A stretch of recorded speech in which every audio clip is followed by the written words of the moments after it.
Շնորհակալություն, մեծարգո պարոն վարչապետ, մեծարգո ազգային ժողովի նախագահ, արգելի գործընկերներ, սիրելի քաղաքացիներ։ 2018 թվականի ոչ բռնի ժողովրդական թավշյա հեղափոխությունից ի վեր Հայաստանի կառավարության եւ քաղաքական մեծամասնության համար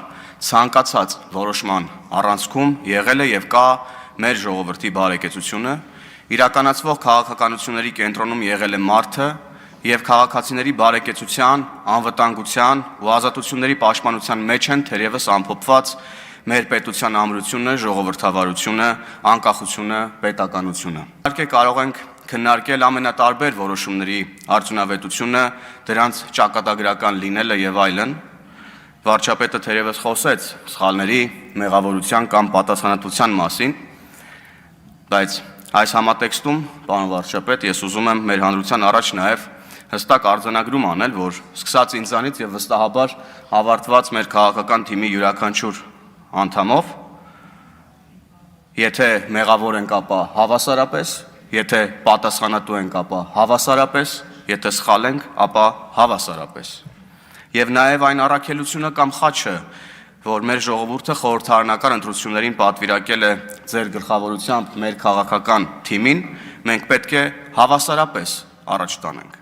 Եվ նաև թույլ տվեք անդրադառնալ ձեր այն դիտարկմանը, թե ինչ կլիներ, եթե 2018 թվականին այլ որոշում կայացվեր։ Ես անկեղծ ինքս ինձ համար եւ վստահ եմ, որ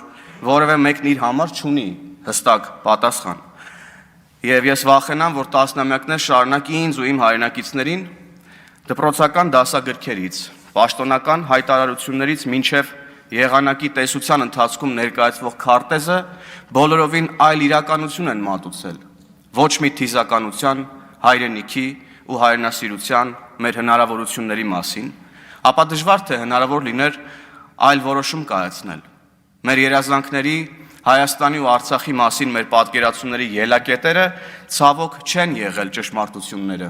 Միջազգային փաստաթղթերը, ուժերի հարաբերակցությունը, իրական բանակցային ընթացքը, այլ եղել են կենացները,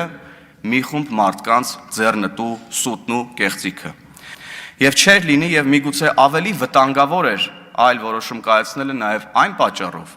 որ ընդդիմություն դարձած նախկին իշխանության ներկայացուցիչները հեղափոխության առաջին իսկ պահից մինչև այժմ ատամները սրած սպասում են Արցախի հողի վրա ավելի մասշտաբային նոյեմբերի 9-ը կազմակերպելու ու ժողովրդից կրկին իշխանությունը զավթելու համար, չէ՞ որ նրանք միշտ ամեն ինչ գիտեին։ Որովհետև եթե Արցախը նախկինում մշտապես օգտագործվել է իշխանությունը պահելու, մարդկանց կեղեքելու ու բանակի հզորացման անվան տակ այն թալանելու համար, ապա հիմա հեղափոխությունից հետո մինչ այս պահը Արցախն օգտագործվում է իշխանությունը վերադարձնելու համար, իշխանության վերադառնալու համար, կրկին այն գողանալու համար։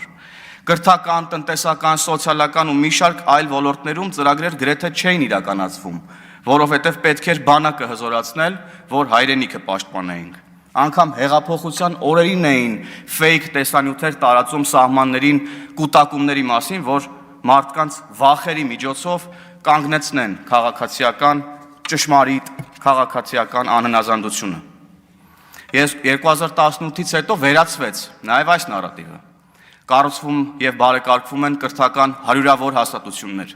իրականացվում ու ֆինանսավորվում են սոցիալական, տնտեսական, առողջապահական բազմաթիվ ծրագրեր,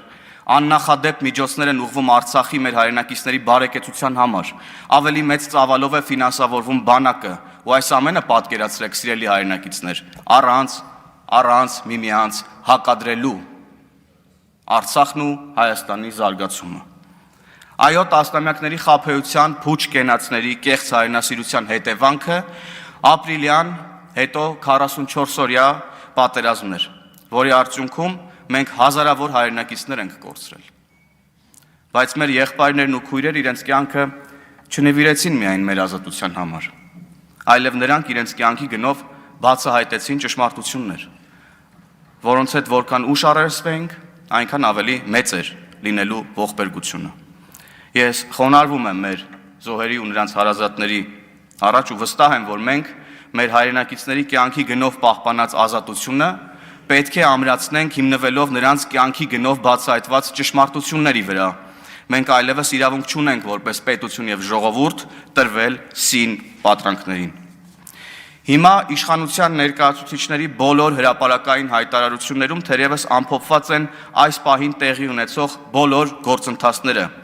սեղանին են դրված բոլոր ճշմարտությունները եւ առավել քան կարեւոր է, որ յուրաքանչյուրս падգամավոր, բարձրաստիճան պաշտոնյա, քաղաքական, հասարակական գործիչներ, լրագրողներ, ամենատարբեր շերտերը ներկայացնող մեր քաղաքացիներ կարողանանք այս պատմական խաչմերուկում մեր պետականության համար կարևորագույն շրջափուլում մեր որոշումները կայացնենք ելնելով ճշմարտություններից եւ ոչ երբեք կրկին մեզ մատուցվող կեղծ պաթոսից ու արկածախնդրությունից։ Մեզ անհրաժեշտ է հանրային լայն կոնսոլիդացիա, ամուր դիրքերից բանակցություններում հանդես գալու, Արցախահայության բոլոր իրավունքները պաշտպանելու եւ մեր ժողովրդի համար երկարաժամկետ խաղաղություն ապահովելու համար։ Շնորհակալություն։